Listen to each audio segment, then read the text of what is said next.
Well, thank you very much, Shavua Tov, Zarim Tovim. Thank you very much to the Canadian Anti-Semitism Education Foundation, their partners, and of course, our supporters here from across all walks of life in Toronto. I have a letter from Mayor John Tory, and then I'll have my own remarks. Good afternoon. Thank you for gathering today at Nathan Phillips Square to raise awareness around a very important and topical issue for our fellow Torontonians have been facing. I want you to know that despite me not being there in person with all of you, I am an ally and fully support the work that you do and the message you are spreading. Anti-Semitism has absolutely no place in our city, and I continue to stand with our Jewish community against this hatred. No Torontonian should ever live in fear because of their religious faith. Data for the Toronto Police Hate Crimes Unit shows that Jewish community was the most frequently victimized group in 2020. Anti-Semitic attacks have continued in 2021 with an extremely troubling rise in recent months. I want to be very clear that this is absolutely unacceptable and will not be tolerated in our city. That is why it is so important we gather and take a stand together. I continue to urge everyone who witnesses an act of hate against our Jewish community to report it to police. We must never be afraid to confront anti-Semitism or any form of hatred targeting any community in our city. Last month, I led City Council in unanimously condemning the recent rise in anti-Semitic activity. My motion brought forward recommendations for the cities For All Toronto Public Education Initiative to target anti-Semitism this year and direct city divisions to support the Jewish community on how to report hate crimes and express support for a National Action Summit on Anti-Semitism. Earlier this week, I attended the National Summit on Anti-Semitism. We heard important and troubling information about the prevalence of anti-Semitism in Canada and had constructive discussions about concrete steps that all levels of governments can take as part of a concrete national strategy to address the issues facing Jewish communities and other Canadians. I will be meeting with members of the Jewish community next week to continue this more important discussion. We plan on further discussing the outcomes of the National Summit and the ways the city can adopt some of the recommendations that were raised.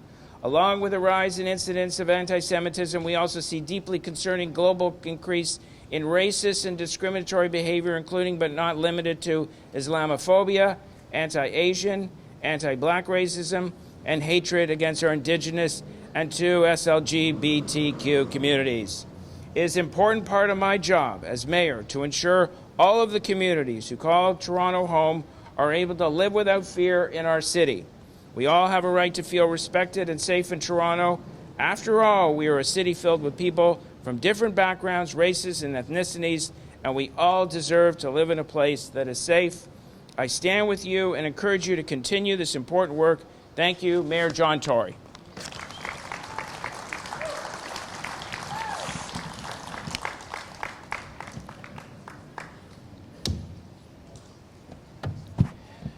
So 60 days ago in this square, which is surrounded by the halls of democracy and the pillars of justice, was the scene of unspeakable racial slurs against the Jewish community and unimaginable demonization and threats against those who stood up for Israel.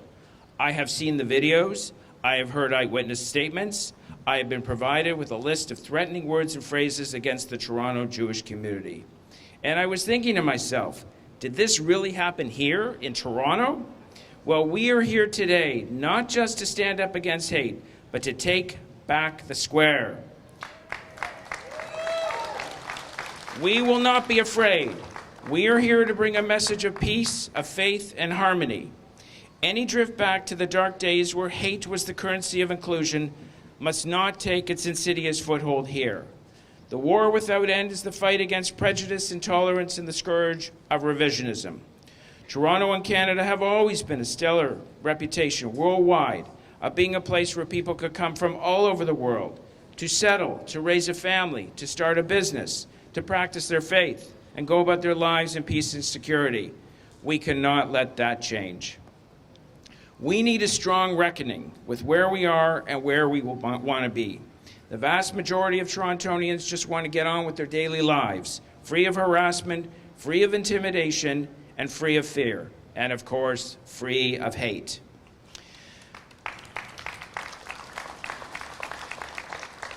The Toronto Board of Rabbis recently released a statement which said in part, while some elected officials have spoken out against the rise of anti-Semitism, words alone will not suffice. We urge all levels of government to bring the full force of the law to bear on individuals and groups who commit anti-Semitic acts. Well, they are right. What we have been doing to contain and respond to the world's oldest hatred is not working. Those who masquerade as defenders of freedom of speech and use the fig leaf to justify their hate must be met by the strength of our judiciary, the moral fiber of our resolve, and the political will to stand up and speak out. We must use all the legal, judicial, civil, and constitutional tools we have as a response to the peddlers of hate. We must make such behavior abhorrent to the values we cherish and the civility we desire.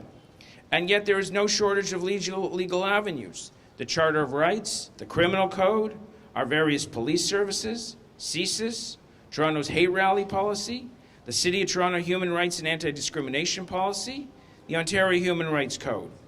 We must engage a police force that will draft general occurrence reports at hate rallies. We must have an attorney general that will lay hate charges. And we must have a judiciary that will convict and sentence. There are grievances. There are grievances worldwide, but none justify the hate we have seen against the Jewish people or anyone else.